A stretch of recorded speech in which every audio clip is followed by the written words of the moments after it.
welcome back to the channel, everybody. Hope you guys are doing well. Thanks for joining in today. We are on the Brighton Branch in Trains 2019. We haven't been here in ages.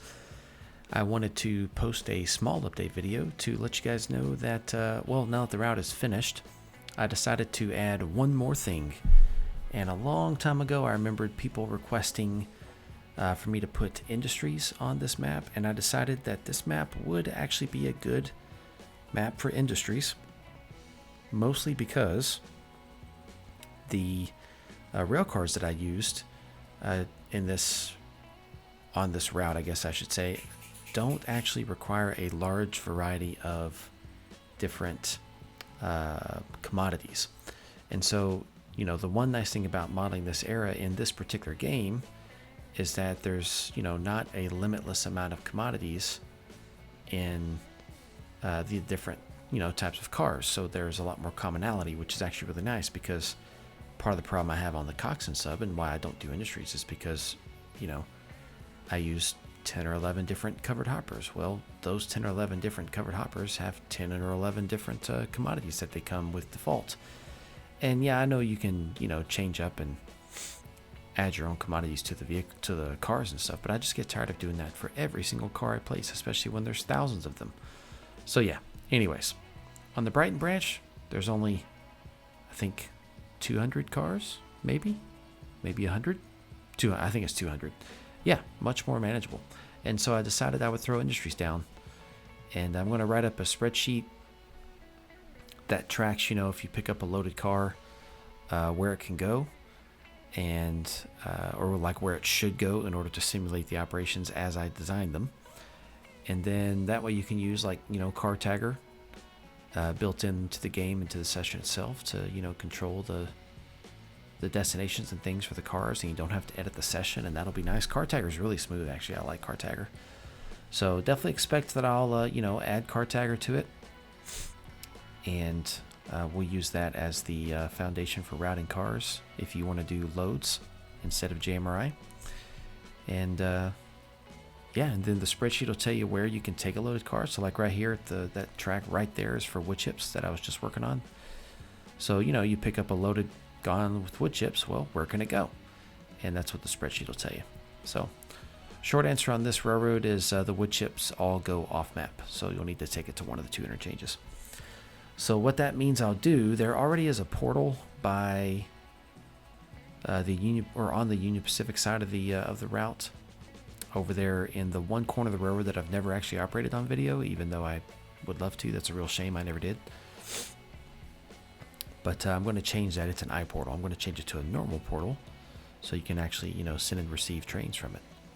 And then I'm going to add a portal down in Valley View, which is where the CN interchange is. And we'll use that as another place for shipping cars. So if you're going to use car tagger or loads, you need to send it to a portal so that they can get emptied for the different industries that load out things that can't be delivered here on map.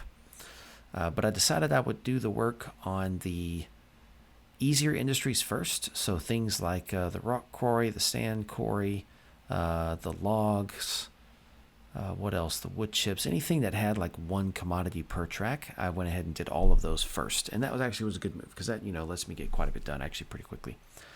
And then I'm saving for later the things like team tracks or warehouses, things that would require multiple little industry things here, and also multiple products per industry. I do have a big problem with the fact you can only do 3 commodities per industry. It's always been a huge hassle. I hate it. And that's part of the reason I've always steered clear of these things. But I figured on this route, it wouldn't actually be too much work to try to get it done. So we're doing it. And I'm really excited about it. It is definitely not done yet, and it won't necessarily be done in any super fast amount of time. But it's well on its way. And of course, in the future, I'll definitely post a video once it's up and announced, and then there's a new version on the download station and all that good stuff. So hopefully you guys will enjoy that. And if there's any questions, feel free to leave them in the comments or shoot me an email. I do believe you can find my email in the bio. I think. Could be wrong on that. If I am, I'm sorry. But yeah, I'd love to hear questions or thoughts you guys have. And yeah, it'll be loads of fun. I really love this route, and I hate that I haven't given it more attention. recently, but you know, getting back working on it here for a bit and also finishing it up recently has kind of given me the itch again to work on the full-size version of this that I lost sadly in the hard drive failure. It was beautiful. What I had done already was just incredible. You can see little glimmers of it if you go back and watch the most popular video on the channel, which is all about making your rural areas really pretty. If you go back and look at that, there's 5 or 6 cutscenes, I think, that were from the full-size version. But I had never debuted it on the channel, and it was a total loss. And it was devastating. So as such, I've, you know, walked away from it. But maybe in the future we'll get back to it. The next thing on my list after the Coxswain sub is getting the KCS Greenville sub done simultaneously while I get Trains 22, and then go ahead and get started setting up some multiplayer surveyor. So I've got a Victorian Rail map I'd like to make using the VicRail assets. So looking forward to that. Got some people that want to participate. I'd love to have others participate if you guys want to, but I'm just not ready for it yet. So we'll get there though. But I know a lot of you guys have been waiting for this. Hopefully for those who might have left over the years still waiting for this, hopefully they'll see this and come back. But yeah, it's been a fun time, guys. I'm going to go ahead and sign myself out here. There's not too much left. It's just me, you know, kind of showing off, getting everything set up and checking everything out, making sure it all matches. But this is going to be a great addition, I think, to this route, and will help add a lot of activity, and as always, a lot of variation. So thanks as always for watching, guys, and I will catch you all out there next time.